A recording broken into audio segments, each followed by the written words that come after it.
This is DW News live from Berlin. A charter plane with 81 people on board goes down in Colombia. Among them, players from Brazil's Chapecoense football team on their way to the South American Cup finals. Now, police say that most were killed in the crash, but heavy rain has put rescue operations on hold. We have more, including reports of these survivors. Also coming up, thousands of tons of steel are set in place over the nuclear reactor at Chernobyl.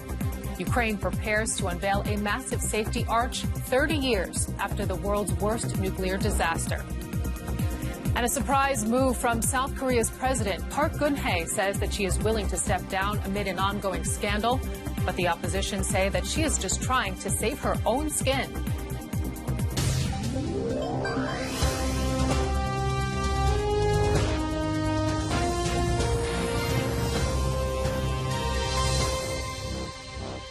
I'm Sarah Kelly. Thank you very much for joining us. We begin with some breaking news because Colombian authorities say that 76 people have died in a plane crash involving football players from a Brazilian club. Police say that 5 people have survived this crash. The plane was transporting members from the Chapecoense football team to Colombia. Now, it took off from Bolivia and crashed near to Colombia's Medellin International Airport. The crash site is in a mountainous area outside Medellin. You are now looking at pictures from a hospital where the 5 survivors have been taken. It's being reported that 3 of them are players from the Brazilian football club. And a local mayor has said that overnight rescue crews were able to pull some passengers alive from the wreckage of the aircraft. Let's listen in to what he had to say about the scene of the crash. The main objective is to rescue survivors. So far, we can say that 5 have been rescued. The last one was just brought into the hospital. That's our priority. The crash site is very hard to access. It's raining hard now at the crash site, and the access is very challenging. It's sad, not just for Brazil, but for the whole world. That was the local mayor speaking a short time ago, and uncertainty continues to cloud this crash. But 2 pictures posted on social media give us a sense of the aftermath. The first one purporting to show the wreckage of the flight CP2933. Now, if you zoom in on this picture, you can see the last 3 digits there, 933. The other chilling picture showing the logo of the Chapecoense soccer club scuffed from the impact and covered in dirt. Meanwhile, selfies capturing the last moments of the team together before the crash have surfaced online. They were posted to Snapchat by defender Alan Ritchell, who reportedly also survived.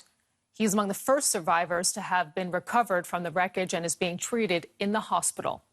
Just a short while ago, Chapecoense posted this statement on their Facebook page. Given the contradictory information, the club will await an official statement from the Colombian authorities before issuing any official statement. May God bless our athletes, management, the journalists, and everyone else flying with the delegation. The tragedy has also prompted the South American Football Confederation to call off all upcoming games until further notice.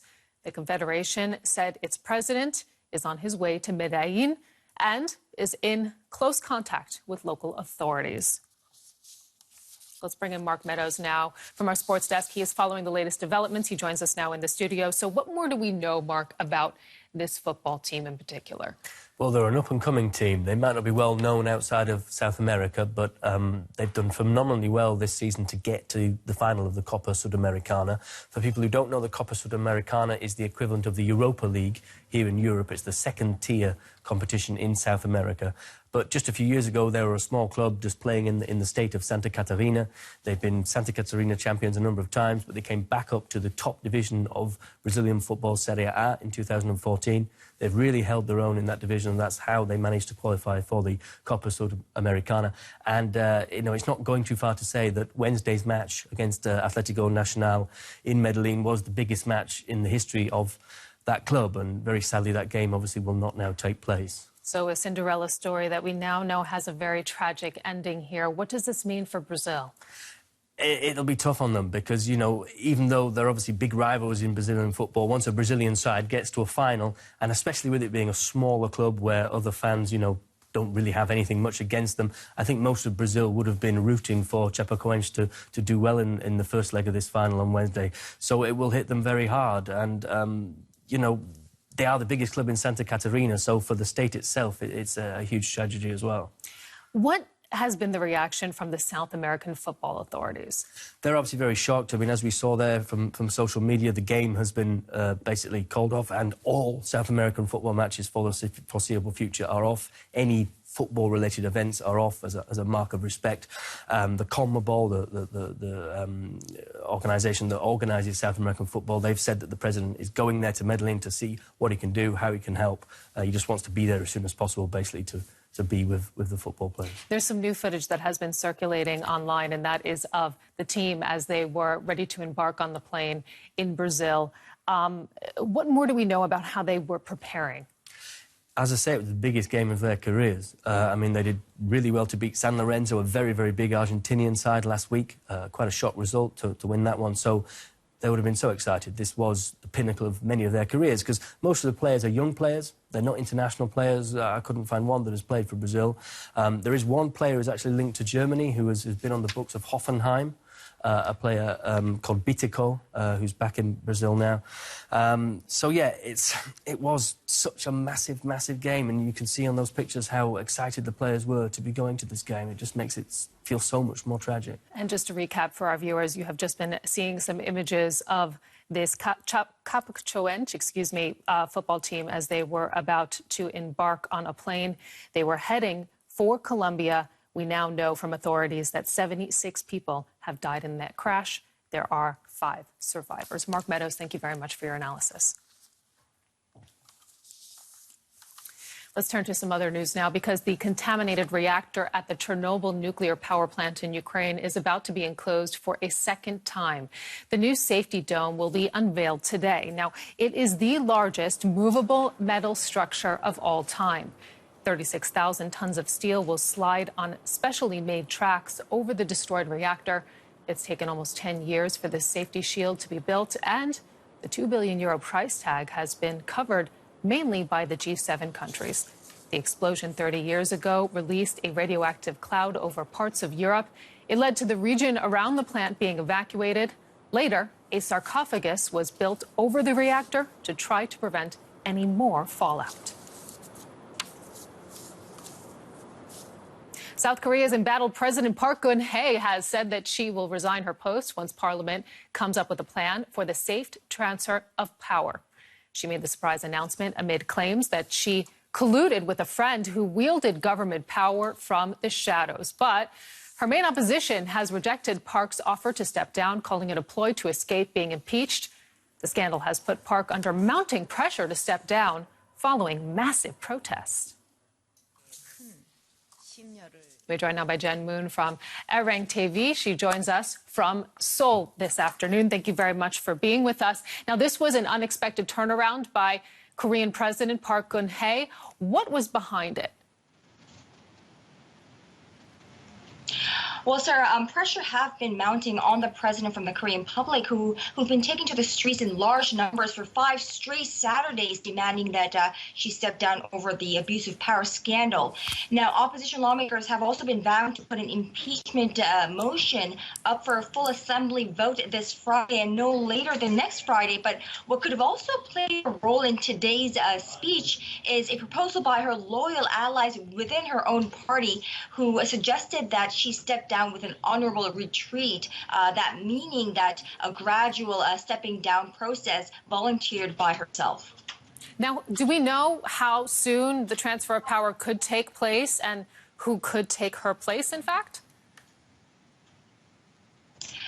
Well, you know what? That's the million-dollar question at this point. But we do want to make note of President Park's address earlier today. She did say that she is willing to resign once the parliament finds a plan that would minimize the confusion and vacuum in state affairs and ensure a stable power transfer. She's in essence tossed the ball to the National Assembly about that timeline and also about the possible shortening of her presidential term. So we'll have to wait and see what comes out from the National Assembly today. They are meeting today and coming up with a decision there.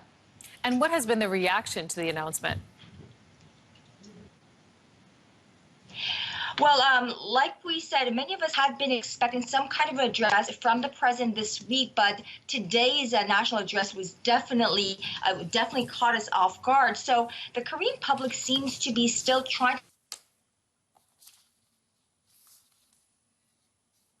Okay, it looks like we're having some technical problems there. You have just been listening to Jen Moon from DNL TV in Seoul. She was telling us a little bit more about this announcement that South Korea's embattled president, Park Geun-hye, has said that she will resign her post once Parliament comes up with a plan, the safe transfer of power. We're going to head now to this Chernobyl because joining us from the ceremony that we mentioned a little while earlier is our correspondent, Christian Trippa. He has more on the efforts to contain the radiation at the Chernobyl site, and there's a very big event happening there today. He's going to tell us a little bit more about it because, Christian, a lot of money and time has gone into building a new protective shield.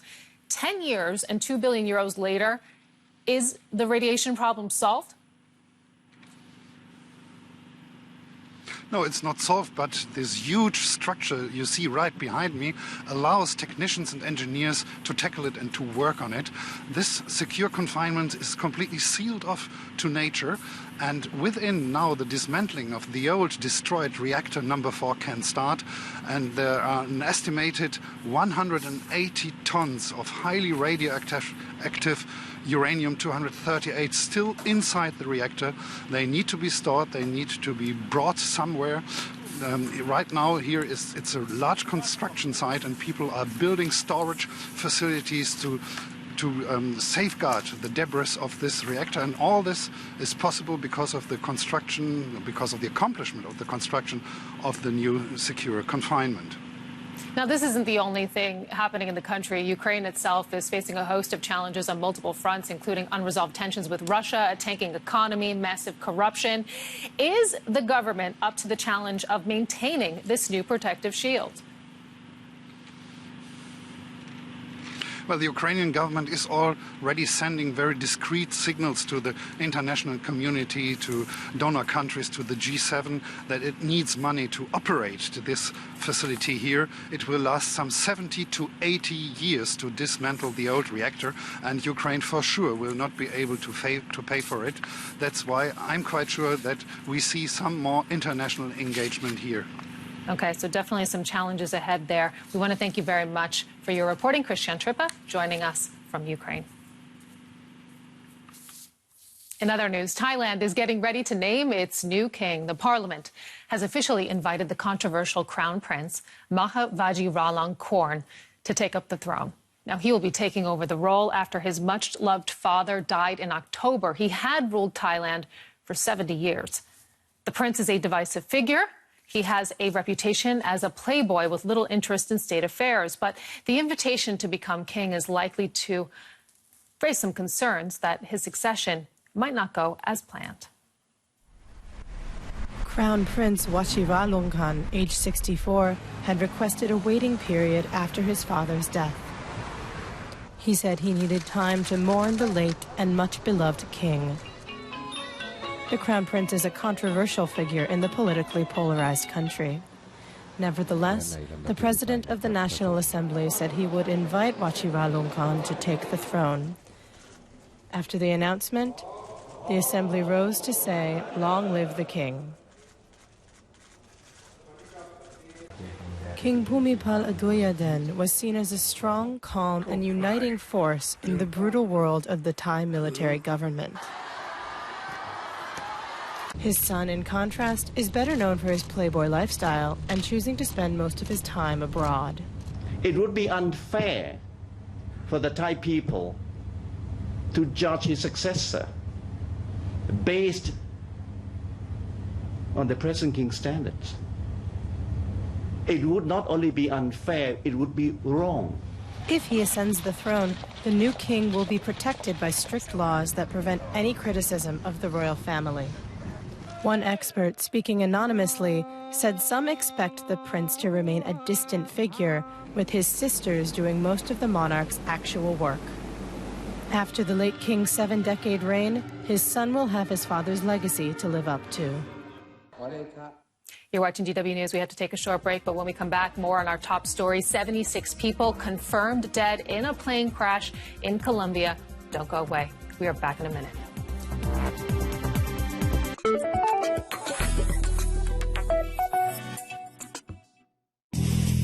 Crime Fighters. The new season of radio crime thrillers begins. 4 investigative cases that will keep you on your toes. Crime Fighters stories are the best idea ever. So every young person needs to listen to Crime Fighters and share, tell a friend. Don't miss it. They make a commitment. Solutions. They inspire. Africa on the Move. Stories about people making a difference, shaping their nation and their continent. DW's new multimedia series for Africa. DW.com, Africa on the Move.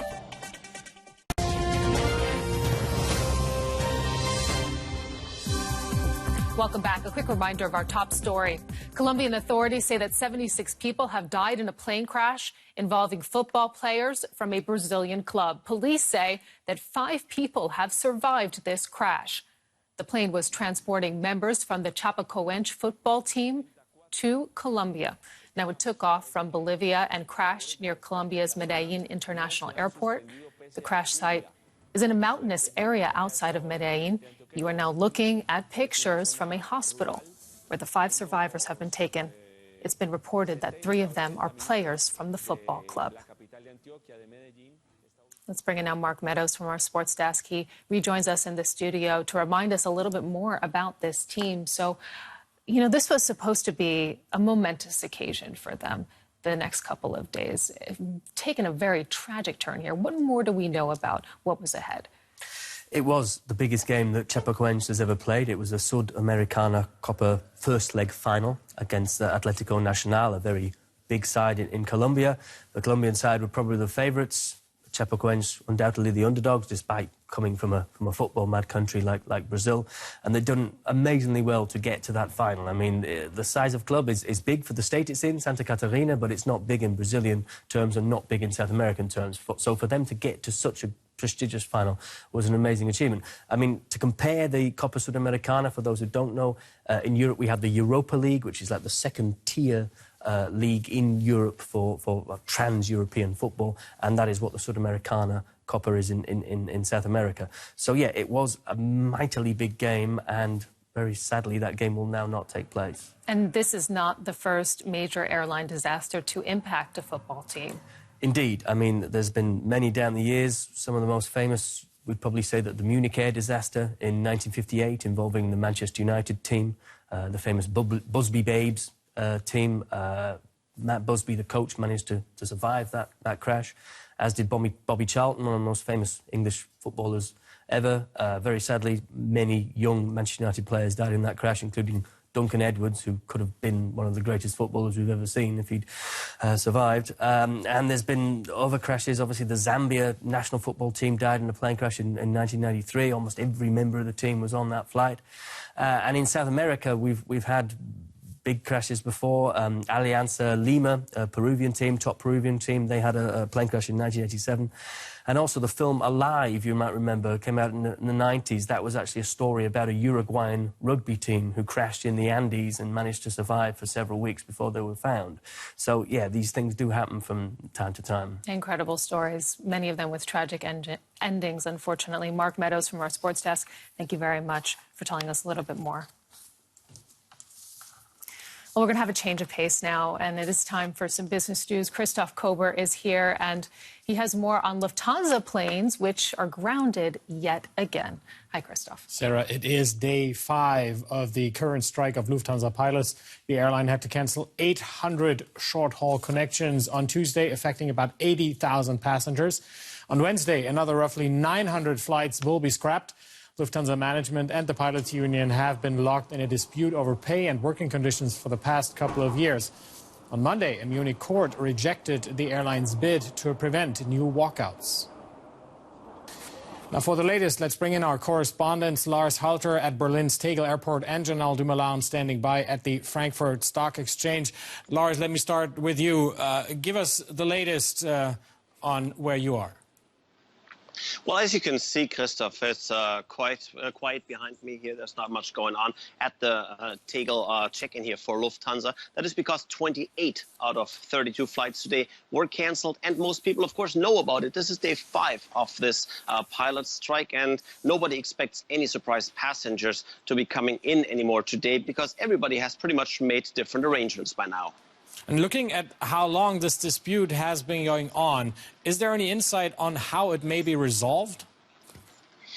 Let me say this is not a clear insight, but I did run into an American pilot here. Of course, as I said, an American pilot does not have insight into Lufthansa, but he knows a little bit of what's going on. And he reminded me that all the American airlines had similar problems too a couple of years ago when low-cost carriers came into the market and the competition changed for the entire airline business. What did they do? They all went into Chapter 11 bankruptcy protection. They restructured, and it cost pilots a lot of money too. They usually got around a 50% pay cut. And then after the restructuring, they started building up from there. Now, he tells me Lufthansa probably has to do that too. Of course, that's not possible that easily. Laws in Germany around bankruptcy are quite different from those in America. But he says, from his perspective, he doesn't see an easy way out of this problem here. All right, Janelle, let me cross over to you. What does this strike mean for the long-term business of Lufthansa? Well, Lufthansa has already said that the first 2 days of the strike has already cost it around 20 million euros. And if you take the fact that this is the 14th strike in just about 2 years, you can imagine that's hundreds of millions of euros down the drain. And of course, there's also the uncertainty around how this dispute will develop. We're not in peak season right now, but if this spills over into the Christmas season, then that definitely spells more trouble for Lufthansa. And of course, there's the long-term damage to the brand. Let's not forget that Lufthansa relies heavily on its long-haul passengers. And those are precisely the kinds of passengers that would shy away from Lufthansa the more the airline becomes associated with recurring strikes. So this is definitely a problem that will go beyond this week. Now, Janelle, this strike is not only about wages, but also about Lufthansa extending its low-cost operations, something that the pilots oppose. Is there any chance of Lufthansa dialing back on that strategy to pacify the whole situation?